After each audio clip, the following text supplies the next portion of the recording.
Bueno,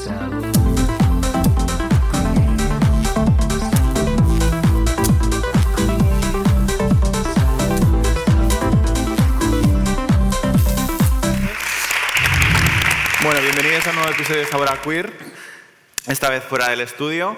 Estoy muy contento de que estemos hoy en el Círculo de Bellas Artes de Madrid, dentro de la programación del Festival Eñe.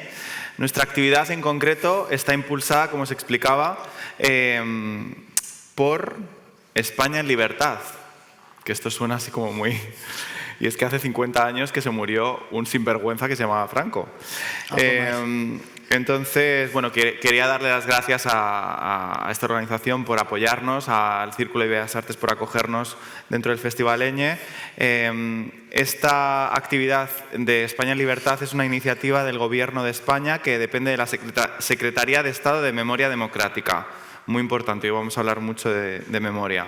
Así que nada, muchísimas gracias por contar con nosotras en el día de hoy y, sobre todo, en los tiempos que corren, para darnos libertad para hablar de este tema pues sin ningún tipo de cortapisas. Paca viene calentita. Sí. Bueno, vamos a empezar. Me acompañan tres personas maravillosas: Paca Blanco, superviviente del patronato, y muchísimas cosas más, porque es que tú estás adherida a todas las causas. Déjanos alguna de las demás. Cuéntanos, Paca, ¿cómo estás? Bueno, pues estoy dentro de lo que cabe bien. No estoy tan bien como quisiera, porque no puedo bailar, y yo si no bailo, pues no soy yo. Y por lo demás, pues bien, sigo peleando en todas las causas que me parecen injustas, y que son casi todas. Y bueno, mientras que el cuerpo aguante. Exacto, aquí seguimos, vamos a seguir peleando hoy. A continuación, María Barrier, te quiero amor, antropóloga, activista y copresentadora del podcast Bimboficadas. ¿Cómo estás? Joder, pues removida. Vamos a... ¿Tenéis pañuelos? Espero que tengáis pañuelos, porque, bueno... hay que meterle un poquito de humor. Antes lo estábamos hablando con Paca, ¿no? Que hay que intentar como encontrar un poquito a veces el equilibrio en temas que son tan tremendos para, bueno, sobrevivir de alguna forma, ¿no? Y a continuación, Marina Freixa Roca, creadora audiovisual, la habéis podido ver, una de las personas detrás del Switch, un corto que aborda la historia de Mariona, otra superviviente del patronato, y que nosotras acabamos de proyectarlo aquí. Para la gente que esté viendo el episodio y no lo podáis ver, lo tenéis en Filmin disponible, ¿verdad? ¿Cómo estás, Mariona?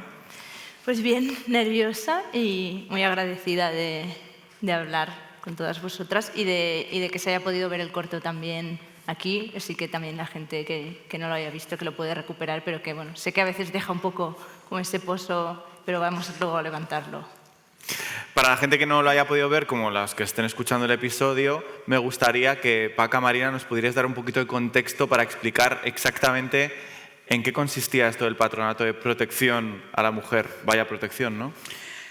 Bueno, yo creo que el patronato de protección a la mujer eran cárceles de adolescentes que no habían cometido ningún delito, pero que tanto el franquismo como la Iglesia Católica intentaban hacer de esas adolescentes que detenían y encerraban mujeres como Dios manda, sumisas, católicas, mujeres entregadas y reeducadas para ser unas buenas esposas, madre de familia dentro del régimen. En el corto se menciona mujeres caídas, ¿no? Hablábamos también de esta idea de mujeres descarriadas.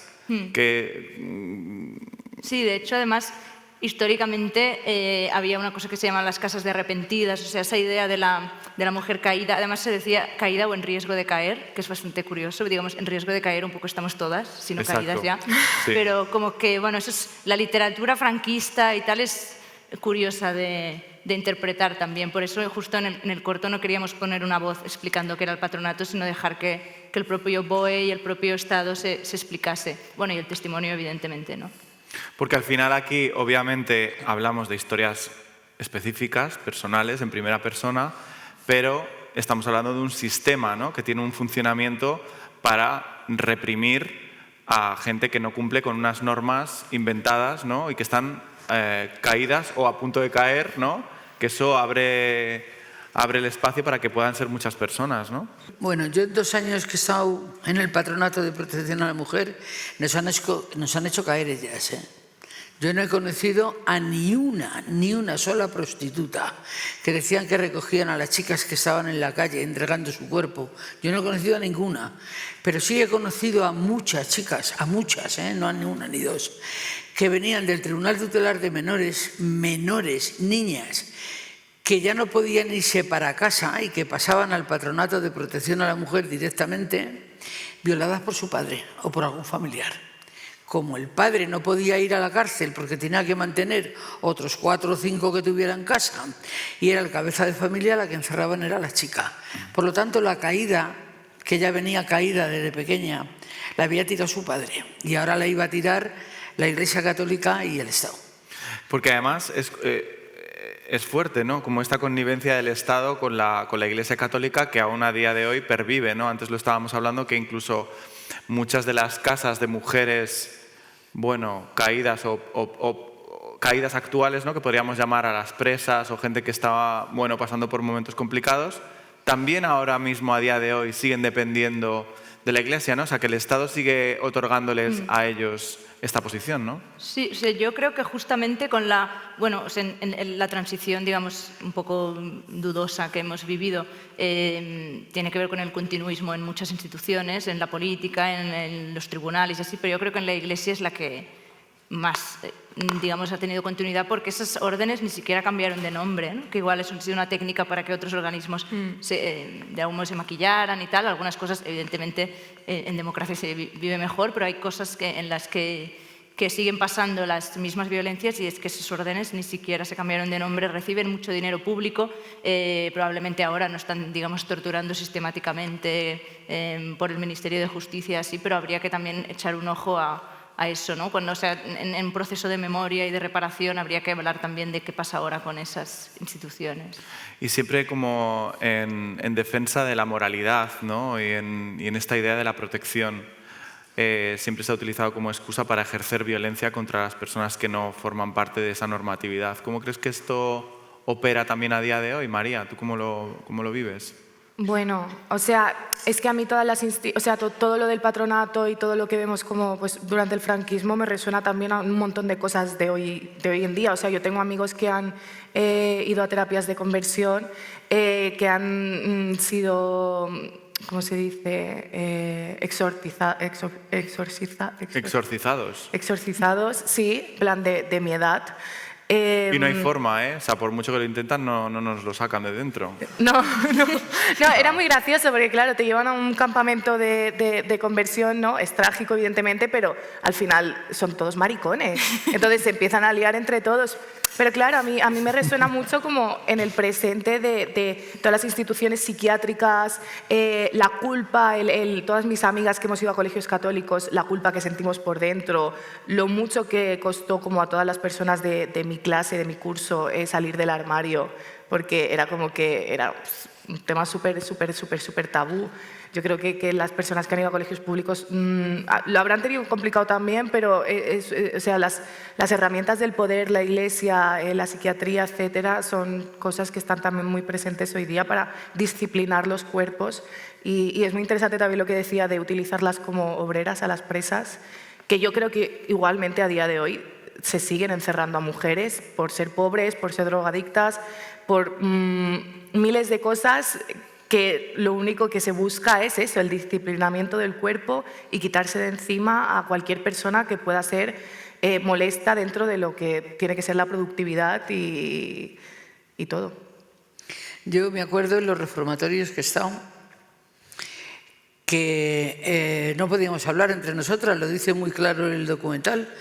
Yo me acuerdo de adoratrices que eran la hostia, de sibilinas y de comerte el coco y de reeducarte. Y pues esas monjas tenían en cada pasillo una hendidura en la pared donde tenían una hostia, bueno, no sé si era consagrada o si consagraba una hostia. Y cada vez que pasabas por aquello, como si te encontrabas una compañera por el pasillo. La conversación basaba en bendito sea el Santísimo Sacramento del altar y la compañera te decía, bendito sea por siempre y adorado. Esa era nuestra conversación. El cuento de la criada. Sí, totalmente. Entonces esperábamos. Esperábamos a que se hiciera de noche, podernos ir al baño para poder hablar entre nosotras y si alguna tenía un cigarrito, pues fumárnoslo. Eso se consideraba lesbianismo y eso estaba penado. Y muchas de nosotras iban a Cienpozuelos, donde la daban electroshock. Cienpozuelos era un manicomio que había en aquella época, no sé si ahora le hay. Pero la cuestión es que los electroshocks eran para curar el lesbianismo. Lo dejo ahí, como un poco de silencio, ¿no? Para que estas cosas como caigan, porque hay una movida, yo creo que es que se nos ha vendido como sociedad de esa transición idílica que ha como borrado, o parece que ha querido borrar la historia de un montón de, en este caso de muchas mujeres, ¿no? Y que aquí no ha pasado nada, ¿no? Y que no hay un reconocimiento real hacia todas estas historias. Cuando veis, también tú Marina, ¿no? O Paca, cuando veis una historia como la que se cuenta en el corto, en la que se habla específicamente de todo esto y recordáis como esos momentos, ¿qué sentís? O sea, ¿qué se siente a la hora de pensar hacia atrás en cómo estabais y cómo estáis ahora? Bueno, y creo que somos, claro, de generaciones de diferentes, claro. por eso es igual interesante también oír lo que tenga que decir Paca desde mi impresión, y además las tres directoras del corto tenemos la misma edad, ¿no? Somos nacidas en los 90, por lo tanto creo que es suficientemente lejos de la transición y tenemos un poco la sensación que gente de nuestra edad sí que está con ganas de hablar de memoria histórica, está impulsando cosas así, porque creo que es eso, que tenemos, de algún modo, lo tenemos suficientemente lejos, pero a la vez nos damos cuenta que es una violencia que sufrieron nuestras madres, o sea que el salto generacional es muy poco y que además, como también decía antes María, pues al final la gente que va a colegios religiosos vive un poco lo mismo, o sea, que vivimos en la misma sociedad, notamos esos vacíos, esa especie de casi como de algo que no funciona, ¿no? Una pieza que está mal encajada y creo que sí que estamos teniendo las ganas y el impulso de hacer cosas desde lo creativo, pero desde muchas cosas también a nivel de activismo político, de hablar de memoria. Y que además esos traumas y esos dolores de alguna forma también han sido proyectados sobre generaciones más jóvenes, porque esos traumas viven en el cuerpo y al final no dejas también de proyectarlos hacia afuera, ¿no? Es tremendo. Me gustaría contaros que el otro día, que aquí una persona que estuvo, dimos una charla en la asociación de vecinos donde está Peñagrande, la maternidad de Peñagrande, donde además de todas las torturas y de todos los castigos nos robaban los niños. Pues en ese sitio había vecinos mayores que opinaron y uno opinó algo que nos dejó a todas perplejas y es que además de todas las barbaridades que se hacían en Peñagrande, una de las barbaridades era que las chicas salían a la verja con el conocimiento de las monjas para prostituirse. Pues gracias a esa salida a la verja y prostituirse, además de todo lo que las hacían, pues a alguna les vino bien porque un vecino contaba que Juanito se casó con una de ellas y recogió el niño. No me extraña que las chicas hicieran lo que fuera por salir de allí y tratar de que no les vendieran su hijo. Pero me gustó muchísimo el cierre del presidente de esa asociación, que dijo, mientras que todos aquí en el barrio éramos muy rojos y luchábamos contra la dictadura y luchábamos contra Franco y por nuestros derechos laborales, nos olvidamos de las chicas. Se refería a las chicas de Peñagrande, del reformatorio. Y allí nos dejaron, claro. Para nosotras, en el 75 murió Franco, pero no hubo amnistía ni nada de nada. Las chicas se quedaron en los reformatorios. Éramos las grandes olvidadas del franquismo. Y además, una de las cosas yo creo que también muy potentes, que por un lado está la institución de la Iglesia, y cómo esa institución de la Iglesia también actuaba en connivencia con la familia, ¿no? Porque el hecho de esas familias educadas en un sistema católico de la culpa, del pecado y demás, cómo se convertían también en los verdugos de sus hijas, denunciándolas, ¿no? En mi caso, que me metió mi familia, las mujeres de mi familia en el patronato, yo no les guardo ningún rencor porque esas mujeres que habían vivido una guerra y una posguerra y que eran todas, porque mi padre era rojo, era un preso político, familiares de un preso político, pasaron muchísimo, muchísimo. Vivían aterrorizadas. Por ponerte un ejemplo, cuando Franco salía a escuchar misa a San Francisco el Grande, a mi padre llegaban a casa y le bajaban por toda la corrala esposado para que le viera todo el mundo, hasta que Franco salía de misa. Y como a mi padre, a los presos políticos que había en Madrid, ya había acabado la guerra, había pasado la posguerra y estábamos en una situación que se supone que ya no era aquel el terror, pero sí que le era. Para los rojos siempre fue un tremendo castigo. Y a mi padre le bajaban esposado por la escalera y por los pasillos para que le vieran todos los vecinos. Luego lo soltaban, cuando Franco ya salía de misa lo soltaban, pero trabajaban en campo de concentración 8 horas para el Estado y 8 horas para su casa. Ya hablo yo sola, bravo. No, es que yo dejo silencios porque tú obviamente, Paca, estás acostumbrada a hablar de esto constantemente, pero creo que a veces la gente como que necesita un segundo como para que caiga, ¿sabes? Que aquí muy bien, pero que, como que baje, ¿no? Precisamente una de las cosas que también estamos viendo a día de hoy a nivel político mundial, ¿no? Con esta ola de ultraderecha que estamos pues aquí combatiendo, guapísimas y perfectas, es el tema del placer, ¿no? El placer es algo muy político y es curioso cómo hay esta obsesión constante, ¿no? Por parte de la política y por parte de determinadas personas por querer tratar de controlar este placer que viene pues, de las disidencias o del puro placer mismo, ¿no? ¿Cómo creéis que está esto operando actualmente? Es que creo que también cuando tú estás centrada como en tus deseos y en tu placer, no estás, o sea, te descentras de complacer al otro. Y creo que a las mujeres eso, siempre nos han querido sumisas, calladas, y el deseo nuestro deseo supone pues un peligro para el orden, ¿no?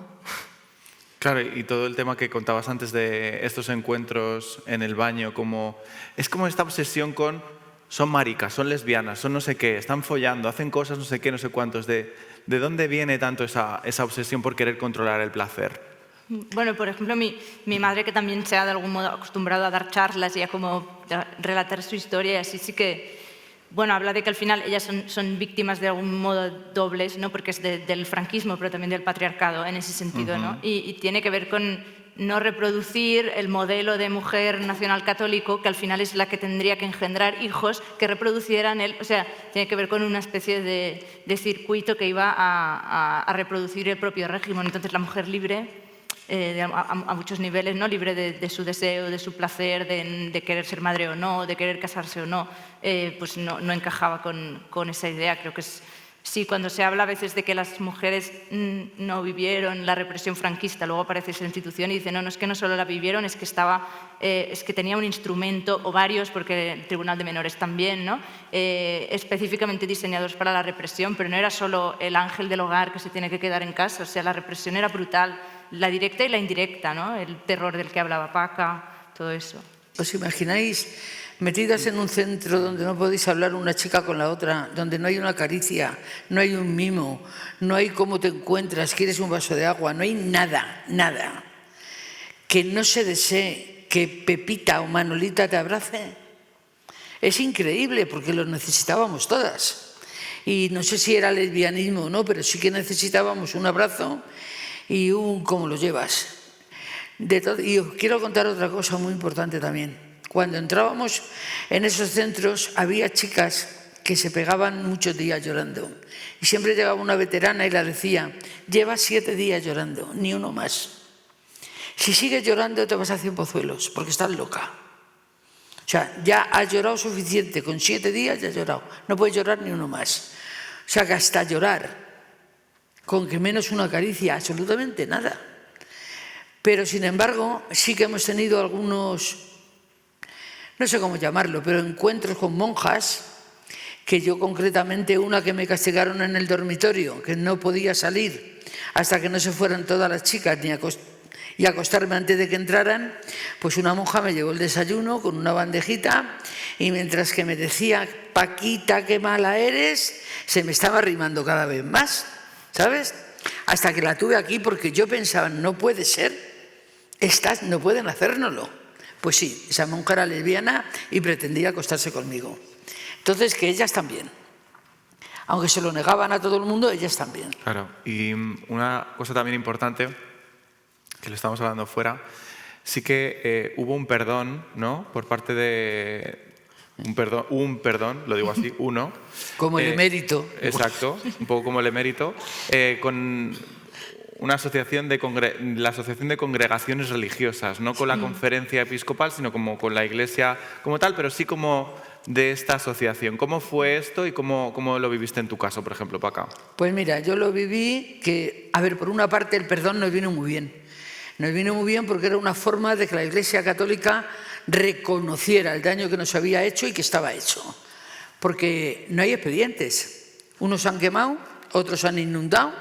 A mí concretamente la superiora de Villalba me contó que ellas habían comprado una trituradora cuando salió la ley de protección de datos y que trituraron todos los expedientes por nuestro bien. Por lo tanto, tenéis que confiar en nuestra palabra porque no hay expedientes. Entonces, el hecho de que la Conferencia de Congregaciones Religiosas saliera al unísono a decir perdonadnos, os hemos hecho daño, pues fue importante. Fue una mierda de perdón, porque no ha servido para nada, pero ha servido para que todos los medios de comunicación y todo el mundo os enterarais de que eso había ocurrido y que sigue ocurriendo, no en la misma medida, pero sigue ocurriendo, y que ha durado desde, no sé, 1940 hasta 1985. Mientras que en España se suponía que había una transición política, era sangrienta, pero la había. En los reformatorios de chicas no ocurría absolutamente nada, no pasaba el tiempo por nosotras. ¿Cómo creéis que opera el silencio, o cómo has vivido tú, por ejemplo, en tu caso, María, el silencio a lo largo de tu vida? Este silencio del que hablamos, ¿no? De que el hecho de que haya una falta de información, de conocerse a uno mismo, de no encontrar referentes o de sentirse completamente borrado de la historia, hace como que, bueno, pues que el silencio crezca entre nosotras. Yo trabajo mucho esto en terapia, aquí ya me voy a poner aquí. Esta idea de haberme visto, y están aquí además mis padres, ¿no? Ah, mira, ahí les tengo. Esta idea de encerrarme en mi habitación y de haber pasado tantísimos años encerrado en mi habitación, yo mismo lidiando conmigo mismo en un silencio abrumador, por no aceptarme, por no verme, a través de los mensajes que recibía pues, externamente, ¿no? De que lo que tú eres no está bien, ¿no? En tu caso, por ejemplo, ¿tú cómo lo has vivido, María? Es que yo creo que es mucho desde la culpa y desde la vergüenza, ¿no? Que al final como que estamos como tan vigilándonos nosotros a nosotros mismos que ya no es ni siquiera como que nadie nos tenga que señalar, sino que nosotras mismas estamos con la vergüenza de pensar que lo que estamos haciendo, de que lo que estamos viviendo está mal y que es a la única persona a la que le está pasando de esa manera. Entonces, a mí sobre todo me ha pasado mucho con el tema de la pobreza, por ejemplo, ¿no? A mí siempre me ha dado mucha vergüenza hablar como de lo pobre que he sido o de cosas que han tenido que ver como con mi familia también, como tema de drogas o tema de ocupación, cuando tuve que ocupar con mi madre porque no teníamos dinero para pagar el alquiler. Y siempre lo he llevado como con mucha vergüenza y realmente, o sea, lo poderoso que hay en estas cosas es compartirlo con los demás, colectivizarnos y buscar soluciones. O sea, a mí me hubiese encantado que mi madre supiese lo que era un sindicato de vivienda y hubiese estado sindicalizada, o me hubiese encantado como que conociese como un grupo de ocupas y le explicasen cómo funciona esto. E igual pues con la orientación, no sé, o sea, a mí me hace mucha gracia porque yo tengo amigos que iban a clase conmigo y que estaban dentro del armario y que incluso se metían conmigo, ¿no? Y es súper gracioso porque ahora son gays. Y es como, joder, es que ojalá hubiésemos hablado bien y nos hubiésemos entendido en su momento, porque no tiene absolutamente ningún sentido. O sea, era una vergüenza que nos hacía sentir que en realidad hubiese sido tan fácil reconocernos entre nosotros y poder hablar como libremente, pero se juega con eso, con el terror, con el miedo, con el tú no sabes quién es tu enemigo y quién no lo es. Esas estrategias de las que hablábamos, ¿no? Que operaban en específico dentro del patronato de protección, pero que al final es como una mezcla entre la Iglesia y el patriarcado que nos lo va dejando ahí y que han operado a todos los niveles, ¿no? Como marica estábamos en el colegio y yo no me juntaba a otro chico por decir, bueno, no vaya a ser que me vean con él y entonces somos maricones los dos, y de entonces te estás individualizando, viviendo en soledad tu condición, tu movida, tu experiencia vital, en vez de colectivizarnos, ¿no? Que es un poco también lo que hablábamos ahí fuera, que es esta idea de que a veces los testimonios se basan demasiado en lo personal, y creo que ahora estamos en un momento importante en el que hay que organizarse, nos tenemos que organizar para ver que colectivamente conseguimos muchas más cosas que de forma individual, ¿no? En este caso, por ejemplo, como víctimas del patronato, ¿cómo ha sido el empezar a organizaros? Como víctima, como superviviente del patronato, porque sí. no vivimos todas. Yo ya tengo 77 y tengo alguna compañera de 92, pero no vivimos todas. Y las que hemos sobrevivido, no hemos sobrevivido bien, porque todavía tenemos compañeras que no se atreven a decirle a su marido y a sus hijos que han sobrevivido a lo del patronato ni que han estado allí. Con todo lo que estamos hablando, ahora mismo sí que nos estamos organizando, pero nos estamos organizando por instinto, más que por otra cosa. Estamos diciendo, bueno, hemos llegado hasta aquí, hemos conseguido. Bueno, le tenemos que dar gracias a algunas personas, sobre todo yo le tengo que dar las gracias a Consuelo García del Cid, que es una mujer que le ha dedicado su vida a investigar y a denunciar todo esto, y que por eso yo me he enterado que existían, si no, no me entero. Pero una vez que me he enterado y que me he puesto a luchar codo a codo con ellas para que esto salga adelante, me voy dando cuenta de todo lo que ha habido, de todo lo que hay. Lo que ha habido es que de lo que estabais hablando antes, no terminaba solo en esa soledad de sentirte homosexual o lesbiana o lo que fuera, no. Es que encima tenías la ley de vagos y maleantes en tu cabeza, constantemente. O sea, es que por homosexual ibas a la cárcel. Porque yo estuve a punto de casarme y salir de ese infierno y casarme con un vecino que era homosexual, y qué mala leche. Era bailarín del Lido y le detuvieron. Y le detuvieron por homosexual, por bailar. Esos eran los delitos que se cometían y por los que ibas a la cárcel. Y es muy triste porque nos han hecho pasar tantísimo que parece que ahora se ha olvidado, que ahora cuando oigo a los jóvenes, y sobre todo a las jóvenes, que dicen que con Franco se vivía mejor y más seguras, a mí el cuerpo me tiembla. Me tiembla porque ellos no saben lo que es vivir en una dictadura. Si lo supieran, no opinaban así. Entonces ahora mismo hay un discurso simplón de la extrema derecha que parece que está arrasando entre los jóvenes, y a mí me tiene muy asustada porque pienso, estas chicas no saben lo que están diciendo. No saben que no pueden abortar, no saben que, bueno, que algunas salimos de ese infierno del patronato casándonos porque no teníamos otra salida, o nos metíamos en monja, nos casábamos, porque allí teníamos que estar hasta los 25 años. Yo me casé, me busqué un marido y me casé. Y me casé con un maltratador y a los 21 años tenía 3 hijas y una paliza de vez en cuando. Por lo tanto, salía de un infierno para meterte en otro. Eso es lo que le tengo que agradecer al patronato. Yo ni olvido ni perdono. Yo quiero justicia y reparación. No quiero perdonarlos en absoluto.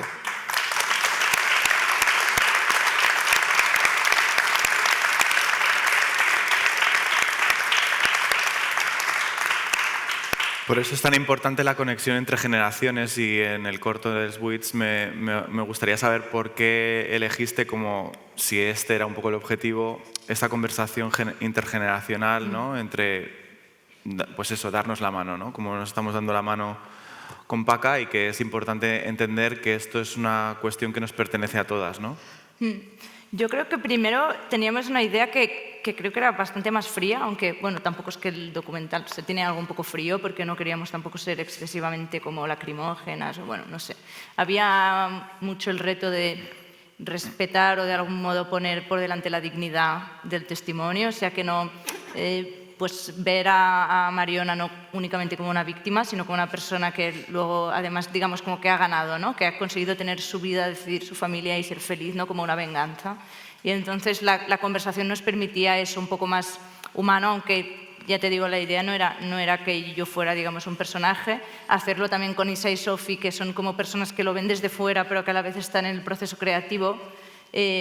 ayudaba un poco a que ellas pudieran guionizar un poco esas conversaciones y se dio como de manera natural. Al final es lo más parecido a lo que podemos hacer yo y mi madre estando en casa un día comiendo, ¿no? Entonces, eso parecía que era más orgánico que hacer una entrevista así normal. Como Pero muy la mayoría de cosas también aparecieron luego después en montaje, o sea que un poco experimentando, pero sí que lo primero que filmamos fue esa conversación y nos dimos cuenta que ahí había casi todo el relato. Luego también pasa que no queríamos repreguntarle mucho a ella porque también a veces había cosas que notábamos que ella esquivaba o que decía, pues ahora ya no, pues ahora ya acabamos y otro día, ¿no? Entonces no quieres tampoco poner a una persona en una situación de repetir mucho una situación dolorosa, ¿no? Y bueno, íbamos encajando con esos retos de algún modo.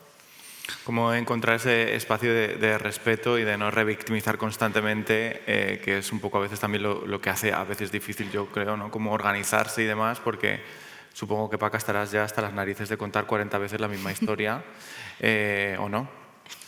Bueno, a ver, vamos varias y entonces cada una tiene su historia, pero dentro de la historia no podemos hablar toda la historia de cada una porque son muchos años y ha sido muchas cosas. Entonces, para eso tienen tu autobiografía. Hay veces que contamos una cosa. Para eso tienen tu autobiografía, mi amor. Eso, yo he escrito mi biografía, pero, exacto, luego... pero mi autobiografía no hablo solo del patronato. Ya, claro. Entonces, esta conversación, o sea, esta es del patronato y lo que sí quiero decir es que dentro del patronato, bueno, yo en 2 años que he estado, he visto muchísimas cosas, pero quiero deciros que tampoco soy esa víctima infeliz llorando por los rincones. No, yo me he escapado de todos los reformatorios.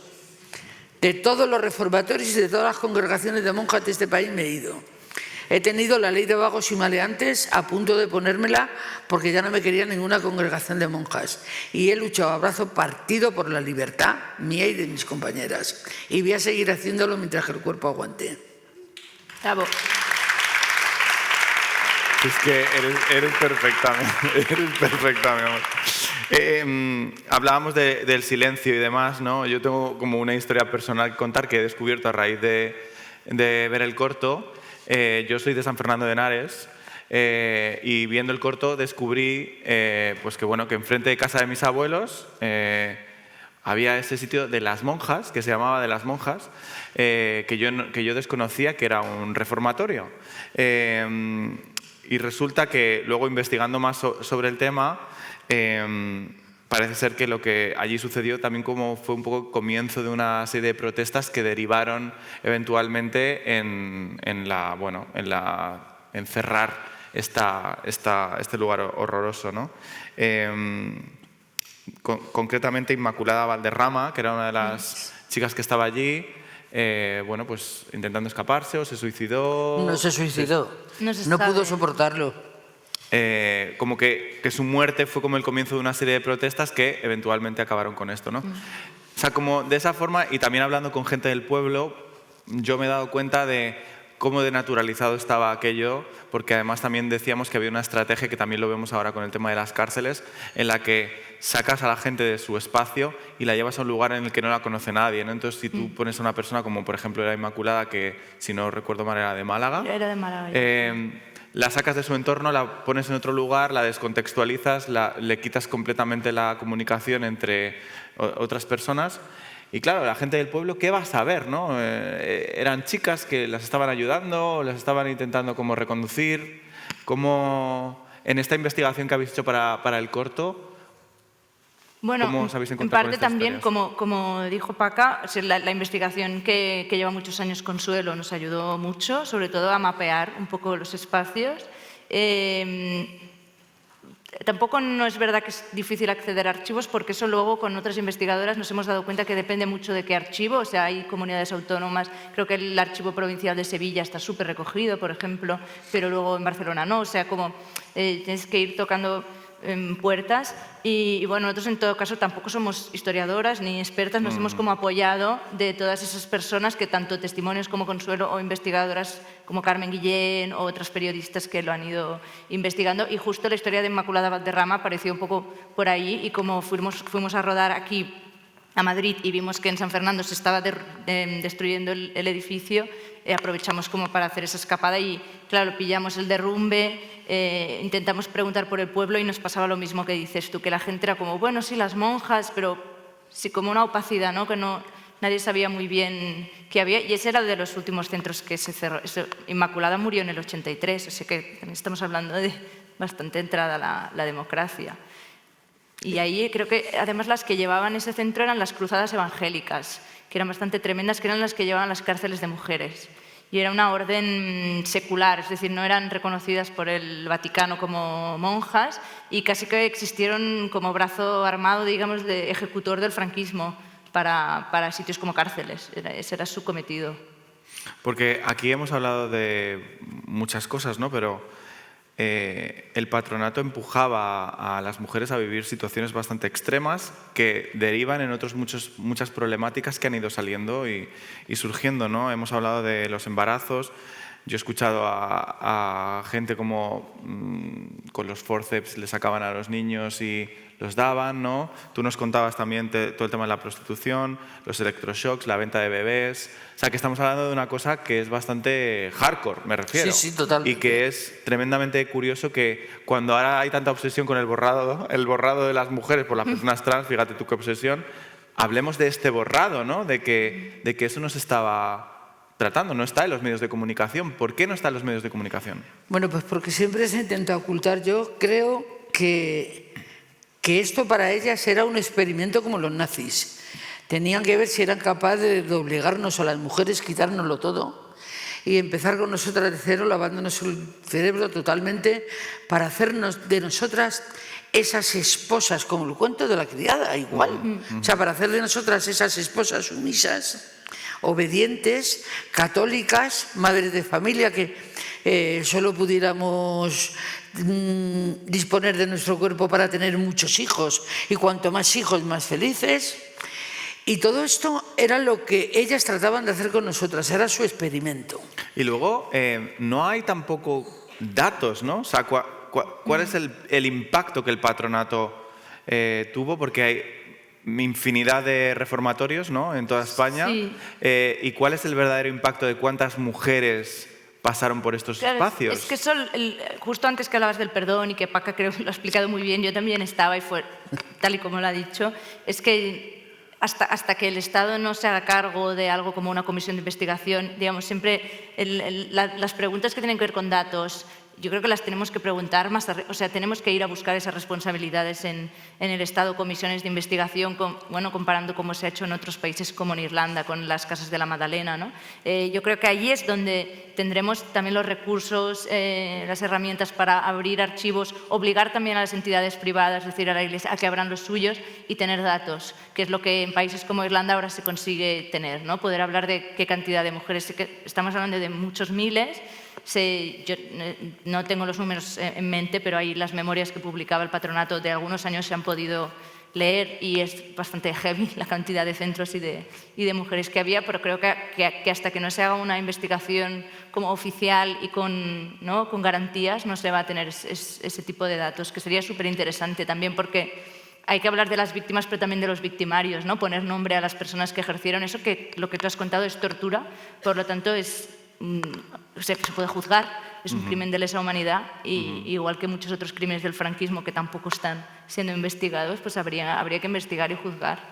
Y que ahora también yo siento, no sé qué pensáis, que hay como una obsesión con marcar o decir a determinadas personas que tienen una imagen social o pública, ¿no?, incluso famosos o famosas o actrices o actores, como que se focaliza el tema sobre que esas personas se visibilicen determinadas temáticas cuando las personas que lo tienen que hacer, que son los políticos, que son todos esos dueños de grandes empresas y de grandes redes sociales o de empresas tecnológicas, esa gente está como borrada, ¿no? Esa gente no aparece y no se les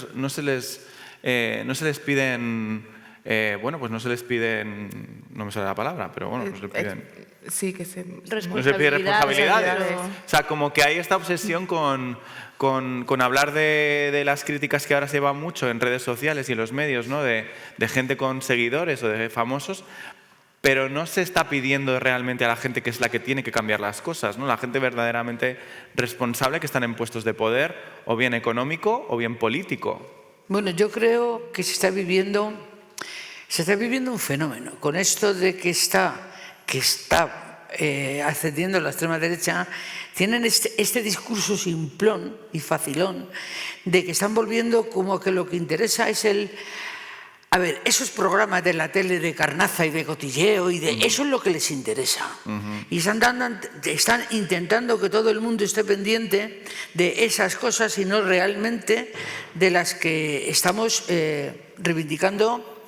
Bueno, yo estoy en 4 charcos metida tremendo, ¿no? En las que, pues por un lado estoy en el patronato, soy superviviente del patronato, soy ecologista nación, soy miembro de Vivienda, pero vamos, de Vivienda de defender los ocupas.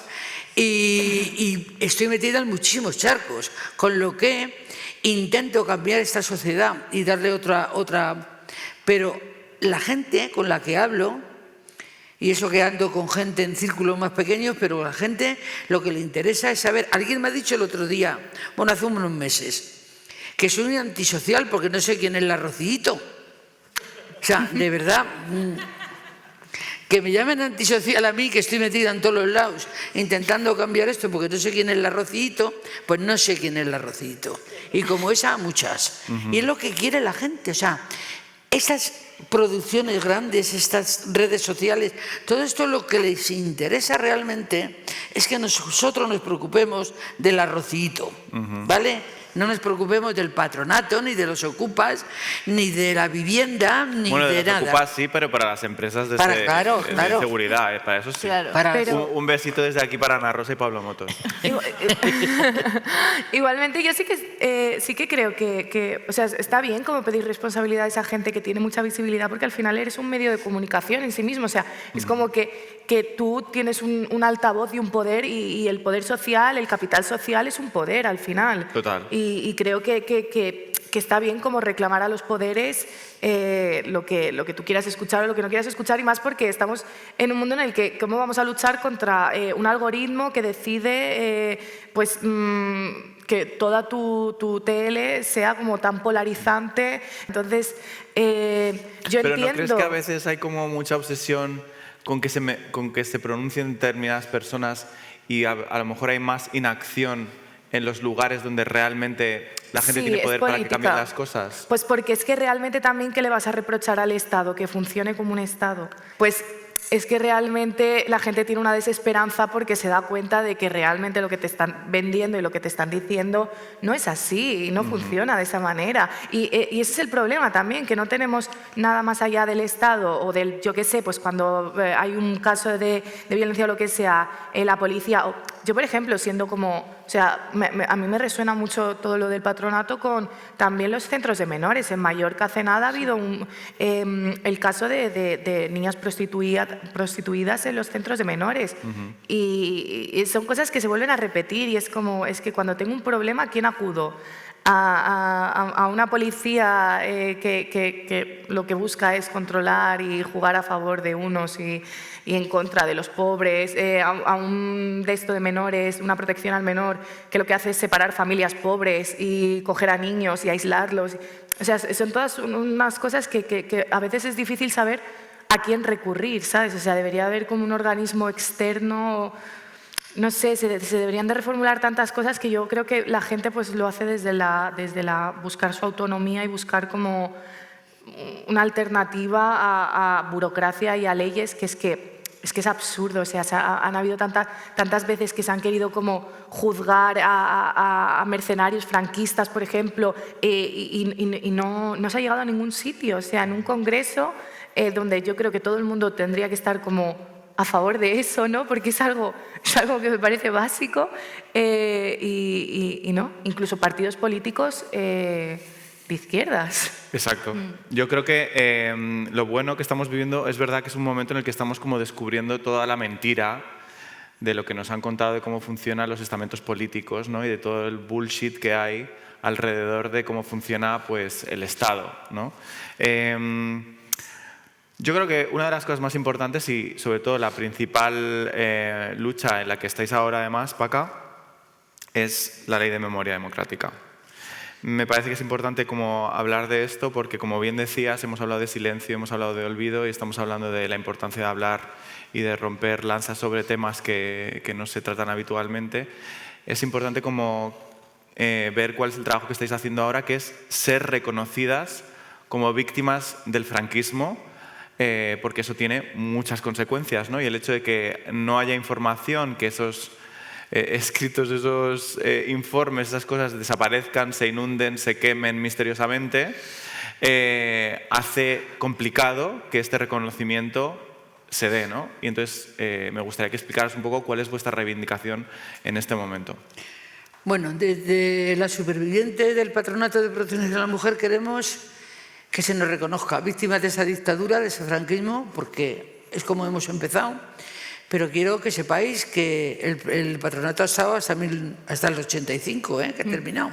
Sí, sí. Por lo tanto, como ha estado en dictadura y en democracia, lo que queremos es que se nos reconozca víctimas del franquismo, pero queremos entrar en la memoria democrática. Esa es nuestra reivindicación. Y cuando pedimos justicia y reparación, justicia ya a las personas que nos han torturado y martirizado, la mayoría estarán muertas, pero reparación sí. Esa es la reparación que queremos. Creo que el día 28 de febrero se va a hacer un acto público donde se nos va a reconocer víctimas del franquismo. Creo que se nos va a dar un diploma, pero yo la verdad es que tengo las paredes llenas ya. Entonces no quiero más diplomas, lo que quiero es realmente que se haga esa reparación. Por mí y por mis compañeras. Y espero que no lo aplacen mucho porque tenemos dos problemas.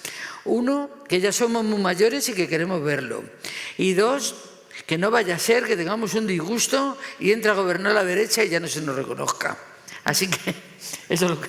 Así que hay que seguir luchando. Y no solamente es importante el reconocimiento judicial, ¿no? También hay un reconocimiento clave que es para reparar en ese sentido, que también forma parte de... que es el cultural, que es el histórico, que es el que estemos aquí en un espacio como este hablando de ello así como lo estamos haciendo.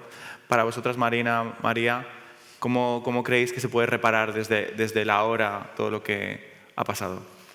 Pues yo no sé, igual al hilo de lo que decía Paca, es también que en los procesos de verdad, que a veces se les llama, o de reparación, se habla mucho de verdad, de justicia y de reparación, y luego como una cuarta fase que es las garantías de no repetición, ¿no? Que eso igual sí que habla un poco de la hora, ¿no? Y tienes que de algún modo generar suficientemente garantías para que en la sociedad eso no vuelva a pasar, o mirar pues lo que estaba pasando ahora, lo que hablaba María, que tiene que ver con la cuestión de menores, que al final...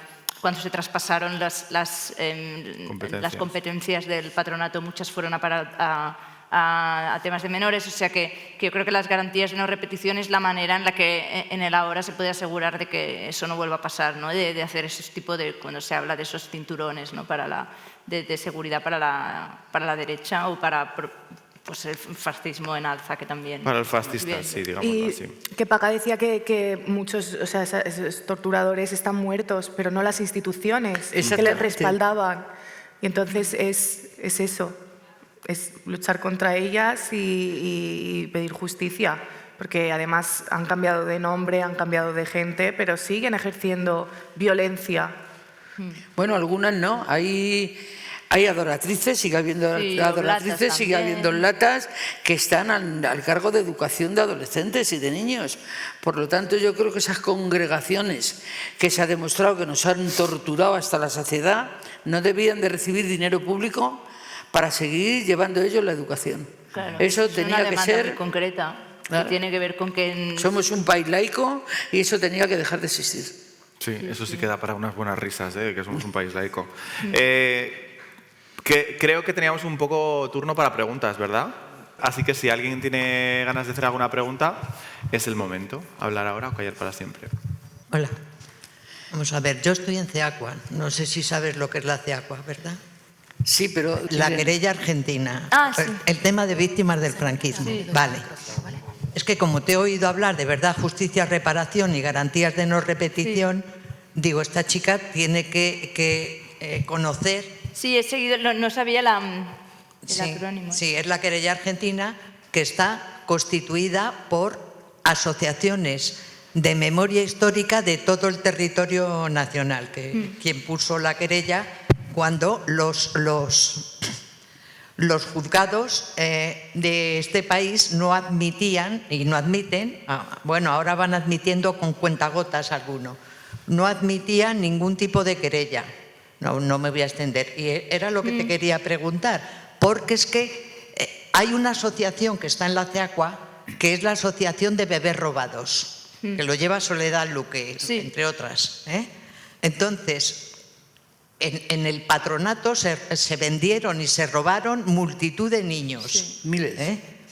Entonces, la cuestión es esa, y yo es que cuando te he oído hablar digo, esta chica tiene que conocer, tiene que saber o estar un poco, nada más que era eso, la pregunta. Sí, lo seguí, por eso hablaba justamente también de lo de los crímenes de lesa humanidad, que es lo que te permite a veces, pues que en vez de juzgarte aquí, porque ya se ha visto que aquí no tiran para adelante, es que te tengas que ir a otro país, como en Argentina, pero bueno, en eso como que viene un poco a lo que decíamos antes, a veces la gente se escandaliza un poco de ostras y cómo no se ha juzgado, o digo, pues que estamos muy, o sea, en el momento en que aún tenemos tantos muertos en las cunetas, quiero decir, no es para menospreciar la lucha para las mujeres del patronato, pero es que hay que empezar por unos cimientos que están súper verdes, ¿no? Tantos años después. O sea, quiero decir que yo creo que es paso a paso, o sea, me interesa conocer asociaciones así porque creo que de algún modo todas juntas, cada una en su rama, ¿no? Tenga que ver con el patronato, tenga que ver con la tortura, tiene que ver, pues en Barcelona estamos trabajando bastante con el tema de la Vía Laetana, que era una comisaría que sigue siendo una comisaría donde se practicaron torturas, o sea, bueno,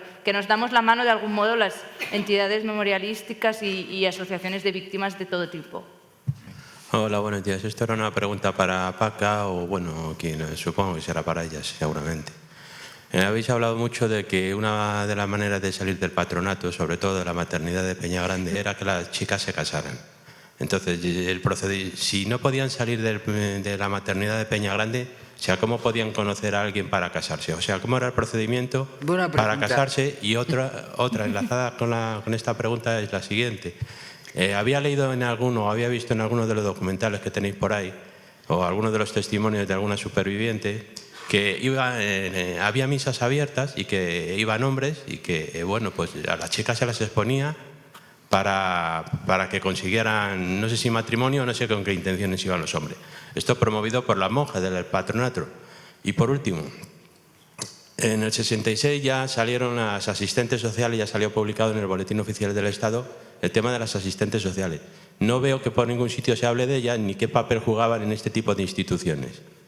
O sea, si podías aclararme un poco el tema. En cuanto a cómo nos buscábamos un marido, yo como me fugaba cada 2 por 3, te puedo asegurar que me podía buscar un marido 3 o 4, o sea, que te daba tiempo.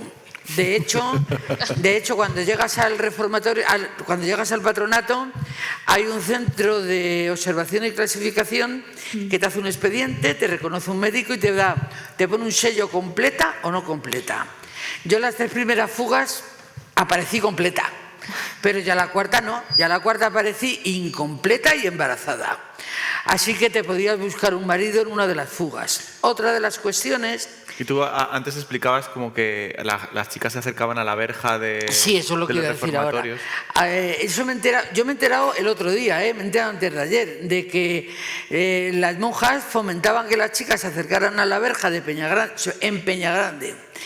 Y bueno, se ejercía la prostitución con el conocimiento de las monjas y bueno, pues algunas encontraba el marido.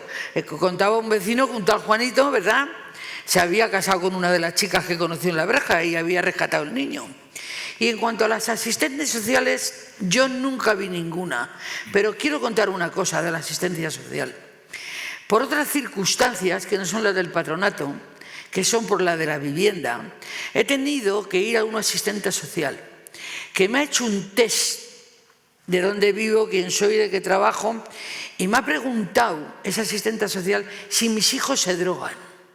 Le importará a ella mucho si mis hijos se drogan o no.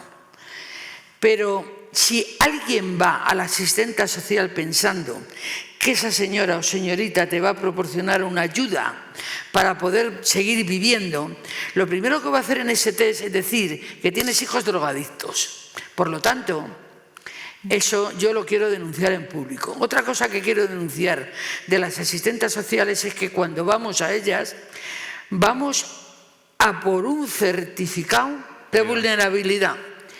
Y lo primero que te dicen es que, a mí ya me dijo la última, mirando al cielo, que le han dicho desde arriba que no se dan los certificados de vulnerabilidad, solo si los pide un juez. Y entonces, si los pide un juez, la asistente social hace el certificado de vulnerabilidad y se lo entrega al juez. Por lo tanto, nunca sabes qué está escribiendo esa señora de ti, ni te puedes defender.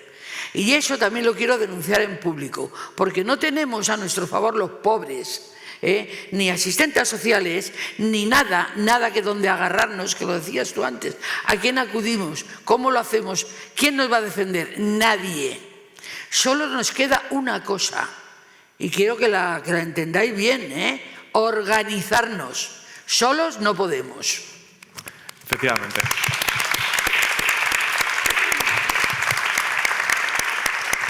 Sí. Hola, buenas tardes. Yo vivo en Aranjuez y fui allí y bueno, no, con el pueblo, ¿no? Es turístico, bonito y tal. Y dije, oye, ¿y este colegio tal que era antes? No, bueno, es un colegio, pero bueno, así como calladito. Eso era una cárcel de mujeres. Digo, ahí va. Y ahora es un colegio religioso. Y luego me enteré efectivamente que en ese colegio, que ahora es un colegio religioso, era una cárcel de mujeres durante el franquismo. Ahí se torturaba, ahí se les rapaba la cabeza a las mujeres. Bueno, unas historias tremebundas. Mira, yo quiero contarte una cosa. Yo como ya me había fugado de muchos centros y tenía la ley de vagos y maleantes encima, y iba a la cárcel sin haber cometido ningún delito, pues me encontré en ese centro donde nos clasificaban a una mujer, a una compañera que ya había estado en la cárcel, que se había salido y la habían vuelto a detener y volvía a la cárcel. Y me dijo algo que no se me olvidó nunca. En la cárcel de mujeres estáis muy confundidas las del reformatorio. En la cárcel de mujeres fumamos, comemos mejor, nos va a visitar el novio, tenemos visitas, tenemos cartas, tenemos llamadas telefónicas. Todo lo que no tenéis vosotras. Nosotras no teníamos nada. Éramos adolescentes presas, sin haber cometido ningún delito y sin ningún derecho, explotadas laboralmente, explotadas de todas las maneras, pasando muchísimas calamidades y sin haber hecho absolutamente nada, porque a mí, como a la mayoría de nosotras, nos metían pues por irnos a bailar rock and roll, por ir a asistir a una manifestación y con cosas por el estilo. Esos eran nuestros delitos y eso lo pagábamos muy caro. Y yo hubiera preferido ir a la cárcel a estar donde he estado, porque era mucho peor que la cárcel. Pero además, como dice Paca, el tema es que no hay juicio ni condena, ¿no? Que esa es la diferencia. Si no sabes por qué entras ni... Claro. También es verdad que las cárceles de mujeres en el franquismo estaban, o sea, todas llenas de mujeres encerradas por cuestiones morales. Bueno, ahora igual están por ser pobres, quiero decir, ser no lo pobres, hacen claro, mejor, sí, tampoco pero ha cambiado quiero decir tanto. que están todas por divorcio, fuga del hogar, ¿no? O sea, cuestiones tipificadas como delitos que eran puramente morales y eran las cruzadas evangélicas también que llevaban muchas de ellas, o sea, que al final sufrían lo mismo. Pero como dice Paca, claro, con un juicio y una condena. Hola, bueno, lo primero, Paca, gracias por tu activismo en todas las áreas que has comentado. La pregunta va para Marina. Felicidades por el corto, me ha gustado mucho. Yo creo que me gustaría resaltar lo del poder del cine para construir imágenes que se nos quedan clavadas. Hablabais también de la causa argentina. Pues en El silencio de otros yo recuerdo pues la imagen del Chato diciendo "convivo a pocas calles del torturador que me torturó", de Billy el Niño. Ahora está muy de moda por Ayuso esa placa que quieren poner o quitar en la Dirección General de Seguridad. Tú que has visitado tantos lugares relacionados, por ejemplo, yo también pensaba en otra película, Alumbramiento, de Pau Teixidó, sobre el centro de maternidad de Peña Grande, todos los bebés robados también que hubo allí. ¿Crees que está dignificado el lugar a día de hoy? ¿Debería de haber algún tipo de propuesta de placas, al igual que en el caso de la Dirección General de Seguridad?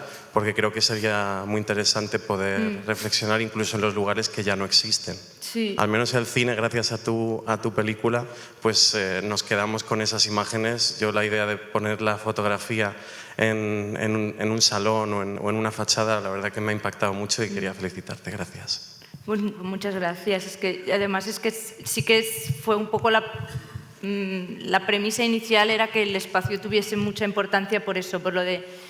En realidad, viendo también la película del silencio de otros, es algo que es muy heavy, ¿no? Que tú puedas pasear por la calle donde vive tu torturador o que lleva el nombre de una persona que ha torturado a tu madre. O sea que impactante es eso, ¿no? De hecho, al lado de Padre Damián 52, aquí que ahora es ese solar, que también eso debería ser un espacio de memoria, por ejemplo, sería muy interesante. Va a ser como algo de un Ministerio de Hacienda.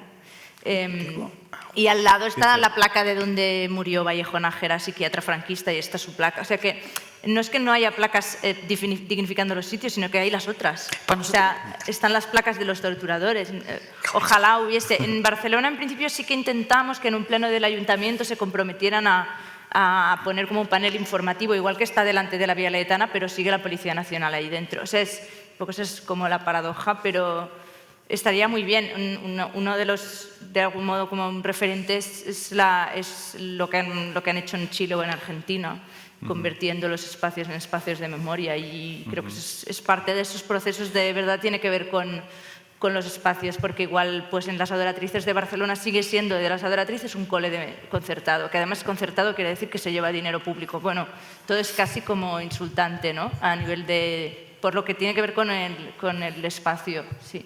Y que luego hay ahí otra enorme conversación que podríamos tener sobre la especulación inmobiliaria de la Iglesia, ¿no? Como decíamos antes, incluso espacios otorgados por el Estado que luego son vendidos por parte de la Iglesia y a los que les hagan una pasta increíble para seguir jodiéndonos la vida.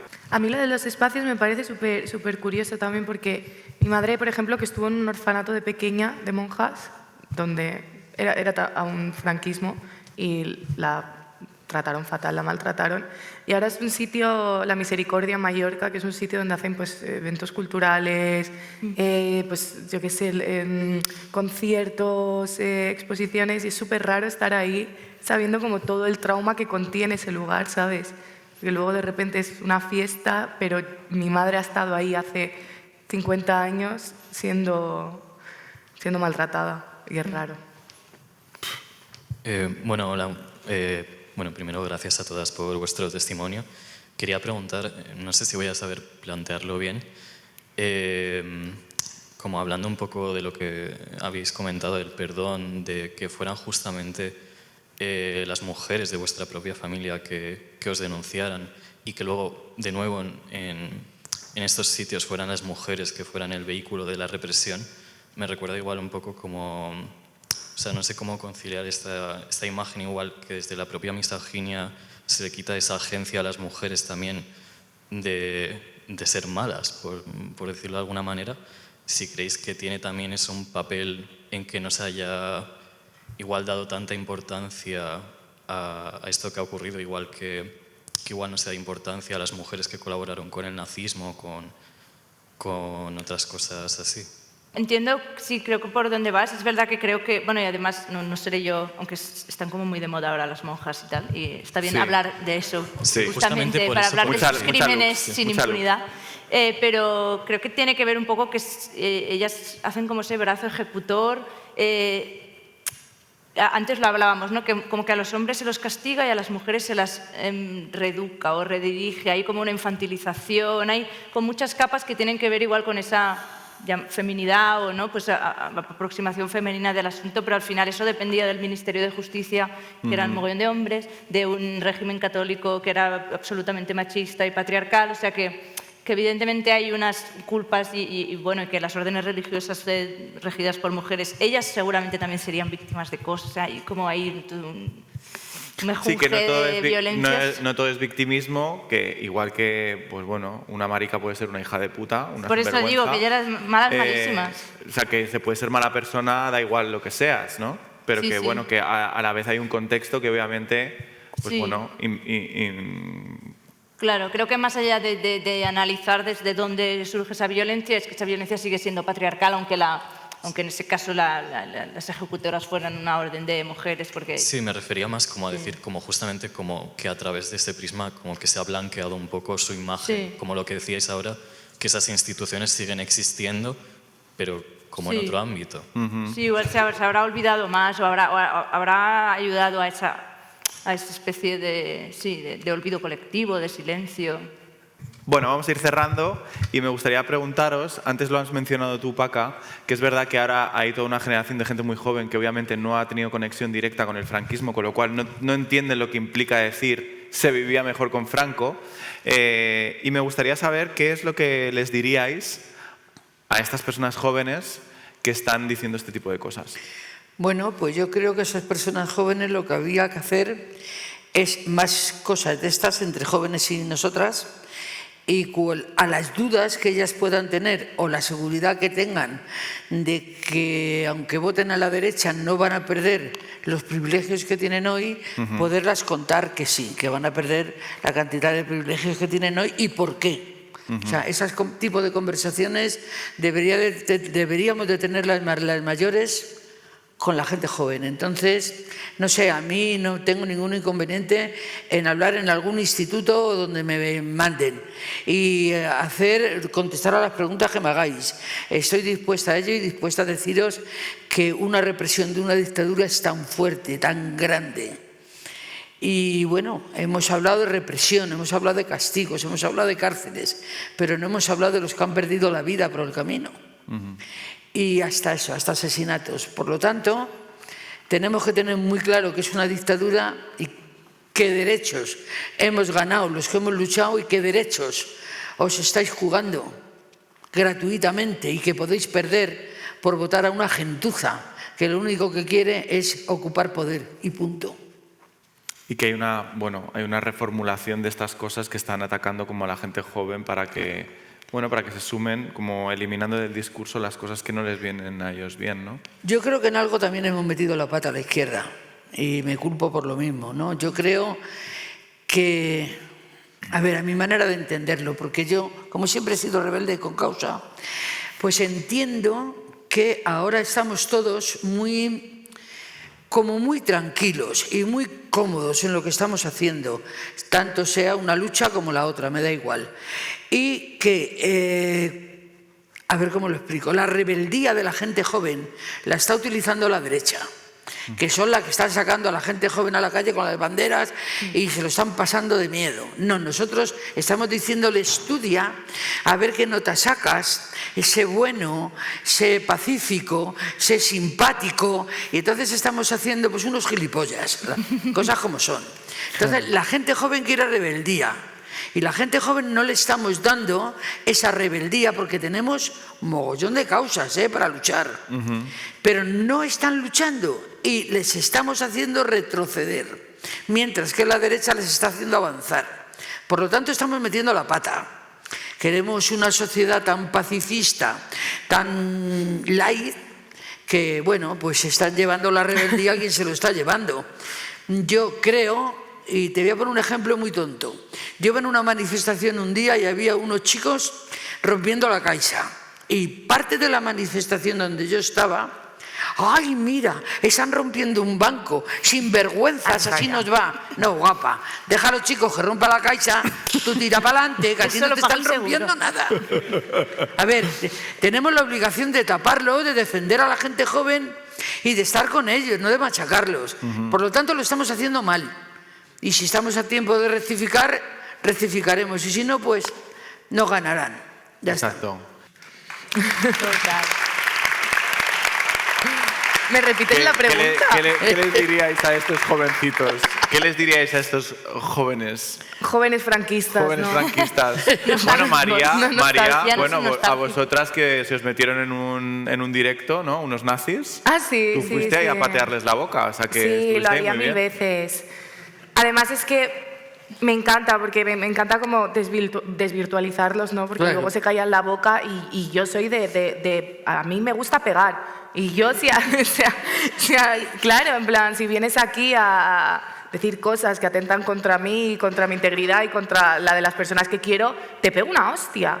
Y ya está. Así y lo entienden bien. Yo creo que así lo suelen entender bien. Así lo suelen entender mejor, claro que sí. Yo creo que deberían de tocar un poco de césped, sobre todo, y escuchar a la gente y escuchar a la gente adulta, a la gente mayor, a la gente que tiene historia que contar. No solamente a lo mejor a sus abuelos franquistas, ¿no? Sino también como diversidad. Hay abuelas que no somos franquistas. Lo sé, pero un Cayetano que está diciendo que vuelva Franco, no creo que precisamente tenga una familia donde su abuelo ha sido exiliado por rojo, ¿sabes? Entonces, no sé, pues eso, pues es que yo creo que el problema está en la polarización también y en todo lo que nos dejamos de hacer vida. O sea, es que no hablamos entre nosotros. Y ellos creen más o escuchan más discursos que vidas y experiencias, que yo creo que en eso, en la vida y en las vidas de las personas y en las experiencias de las personas es donde está la verdad. Ahí está la verdad. A mí me da igual tu puto discurso de mierda. A mí me importa lo que ha vivido la gente, punto. Marina, nada más. Con ella, total, con la acción directa y con la autodefensa, ahí lo hemos resuelto, o sea, con eso +1, pero sí, lo que decía Paca de los diálogos intergeneracionales, creo que son muy potentes y en espacios comunitarios, colectivos, así que se dan esas mezclas de generaciones, ahí sí, de algún modo mentalmente tocas césped, un poco como decía ella, bajas las cosas a la tierra y dices, coño, no, mi preocupación es mínima comparado con lo potente de eso. Y yo creo que llevándolo un poco a lo que hemos hecho nosotros, que es desde el cine o así, yo creo que grabar a los padres, a los abuelos, preguntarles es súper interesante, porque los testimonios vivos y orales, que además pues, pasa el tiempo y dejan de estar, son súper interesantes. Yo grabé a mi abuela cuando era adolescente porque me lo mandaron en el cole y yo no sabía que había estado en un campo de concentración en Francia. O sea, y esas cosas a veces basta con preguntar, ¿no? Y grabar y generar ese diálogo también en forma de ahora que es más fácil con un móvil y así. Eso también es importante decírselo a los jóvenes y al final tampoco ellos no tienen como de algún modo la culpa de eso que decía Paca, que son fallos de algún modo de la izquierda de no llevar la memoria histórica también como una de las deudas así más pendientes, que seguramente que si se hubiera trabajado más y mejor se habría de algún modo dejado esa rendija por donde se cuela ese discurso, se habría hecho más pequeña. Pues nada, gracias por continuar regenerando. Yo creo que estos espacios regeneran, nos ayudan a llorar, nos ayudan a reír, a pasárnoslo bien, a conocernos, a desvirtualizarnos. Así que nada, muchas gracias por formar parte de este espacio hoy, chicas, sois las mejores. Y gracias a todos los que habéis venido, ¿vale? Un besito. Gracias a ti. A vosotros.